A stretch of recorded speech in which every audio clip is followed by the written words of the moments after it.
2 डिसेंबर रोजी परळी नगरपालिकेचं मतदान हे शांततेने पार पडलं आणि त्यानंतर 3 डिसेंबर रोजी मतमोजणी करण्यात आलेली नव्हती. मात्र न्यायालयाच्या आदेशाने आता 21 डिसेंबर रोजी करण्यात आलेले आहे आणि संपूर्ण जे मतपेटी आहेत ते परळी शहरातील पाहिजे नगरपालिकेच्या याच बिल्डिंगमध्ये दुसऱ्या मजल्यावर ठेवण्यात आलेलं आहे. आणि या ठिकाणी पाहिजे तर संपूर्ण या ठिकाणी पोलीस बंदोबस्त देखील लावण्यात आलेला आहे. या ठिकाणी पाहिजे तर सर्वसामान्य लोकांना CCTV पाहता येणार असेल यासाठी संपूर्ण या ठिकाणी आता माझ्याशी बोलण्यासाठी जे निवडणूक अधिकारी आहेत अजून जे लागते आपले सर काय सांगाल या ठिकाणी कशा पद्धतीने व्यवस्था करण्यात आलेली आहे?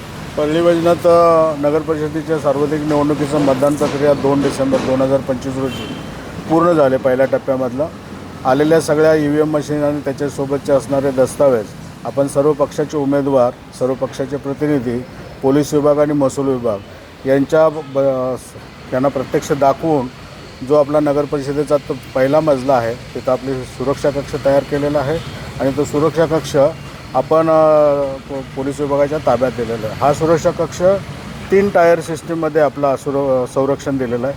पहिला आहे जो सुरक्षा कक्षाचा ताबा आहे तो राज्य राखीव पोलीस दलाचे जे 25 जवानांचा चमू आहे आणि त्याच्यासोबत त्यांचे पोलीस ऑफिसर्स आहेत. दुसरा आपला स्टेट पोलीस गार्ड आहे जे ग्राउंड फ्लोअरला आणि तळमजल्याला कार्यरत आहे. आणि तिसरा आपला CCTV कव्हरेज आहे.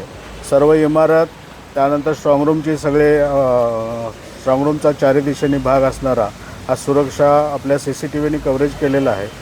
आणि सगळ्यात महत्त्वाचं उमेदवारांना किंवा पक्षाच्या प्रतिनिधींना जे आपले पक्षाशी संबंधित आहेत त्यांना पाहण्यासाठी जो स्ट्रॉंगरूम आहे सुरक्षा कक्षाचं सील व्यवस्थित आहे ते पाहण्यासाठी आपण तळमजल्यावर पार्किंग सेक्शन आहे त्या ठिकाणी डायरेक्ट 24 तास फुटेज कव्हरेज जे आहे ते उमेदवारांना पाहण्यासाठी आपण मुभा ठेवलेले आहे आणि ते आपण समोर पाहू शकताय की त्या ठिकाणी बैठक व्यवस्थासुद्धा लोकांची किंवा उमेदवारांची केलेली आहे. त्या ठिकाणी ते कधीही येऊन पाहू शकतात. या ठिकाणी पहिले सर कोणी उमेदवार सध्या तर काही दिसत नाही या ठिकाणी. बऱ्याच वेळा पहिल्यांदा आम्ही जाहीरनामा काढला होता, सर्वच पक्षाच्या उमेदवारांना मुभा दिली होती. पण 3 तारखेला काही अचानक काही घटना झाल्यामुळं मी सुमोटो सगळ्या पक्षाच्या उमेदवारांना 80 मिनिटाचा वेळ दिलेला आहे 24 तासामधला. आणि कुणीही त्याच्या व्यतिरिक्त जर कुणाला वेळ वाढवून पाहिजे असेल किंवा महिला उमेदवार आहे मला दिवसा वगैरे पाहिजे असेल तर त्यांनासुद्धा आपण दिवसा पाहण्याची मुभा आपण देत आहोत. आता सध्या जरी कुणी दिसत नसेल तरी दिवसभरात जे प्रतिनिधी आपल्या किंवा उमेदवार आहेत ते भेट देत आहेत आणि पाहतात.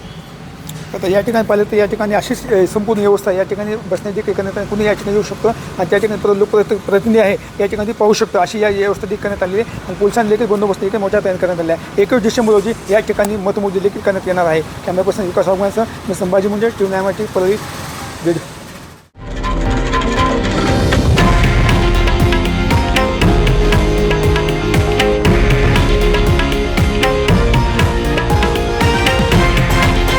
हे आहे देशातील नंबर 1 न्यूज नेटवर्क आणि आपण पाहत आहात TV 9 मराठी, एकमेव.